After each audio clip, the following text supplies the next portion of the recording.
Nick, we were just showing to our viewers a list of priorities, the agenda for each leader here. How much overlap is there between the two? Well, I think there's a fair amount of overlap in what they conceive could be possible right now. So they both want to, as the Biden administration says, put a floor under this relationship, keep it from getting any worse. They met a year ago. Things got a lot worse in the time since then. Now they're trying to get things back on track.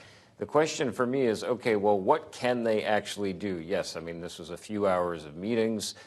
They have had a parade of U.S. officials going to China over the last several months. But, you know, there are still so many things that divide the U.S. and China. I mean, we have both sides in the South China Sea accusing each other's militaries of provocative behavior.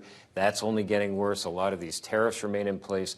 And then there's just so much pressure back at home from the China hawks on the Hill. It's tough to see space for real progress here that would fundamentally change the terms of this relationship. Well, it's a very good point. And of course, we heard President Biden, and I would imagine, Joe, that he reiterated something similar to Xi Jinping today, that he does not intend to seek a decoupling from China. And yet, when you look at kind of what you were referring to with some of the tariffs that are in place, you're already seeing trade flows slow down, a moving of supply chains out of there. Foreign direct investment has slowed down. The flow of people has slowed down, partially maybe because of COVID. But economically, Kate, it does seem like these two economies are moving a bit farther apart, and both of them are dealing with fragilities right now that may just add to the intensity of the need to make sure nothing gets too far off track.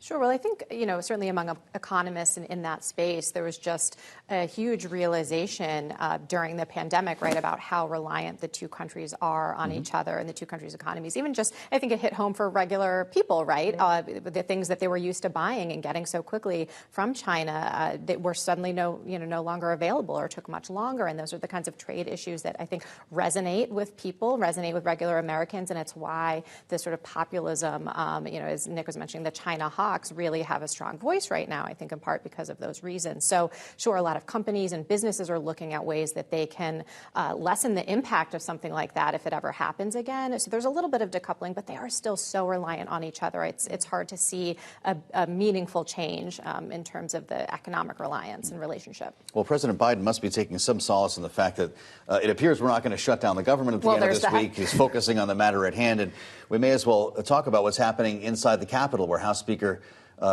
Mike Johnson talked about budget negotiations. We have broken the fever. We are not going to have a massive omnibus spending bill right before Christmas. That is a gift to the American people, because that is no way to legislate.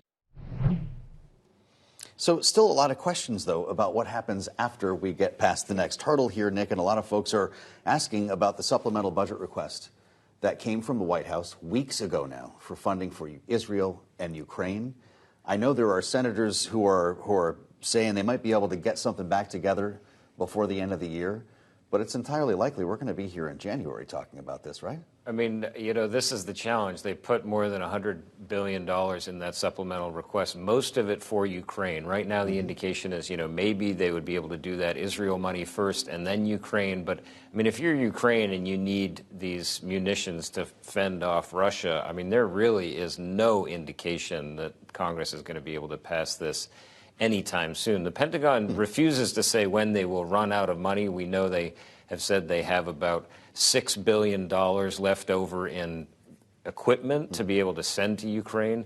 But, they've also said that they're starting to throttle back the size of these packages that they send. So the question is not, okay, are we going to run out in the next month or maybe 6 weeks? It doesn't look like that'll happen. But the problem is we're just getting no indication from Congress that they're going to be willing to send this money over anytime soon. So it's a huge question mark. Absolutely. Basically, all spending is still a question mark because, sure, a continuing resolution keeps funding the government until January, but there is a massive funding battle that still needs to happen in terms of not just emergency funding, but just appropriations.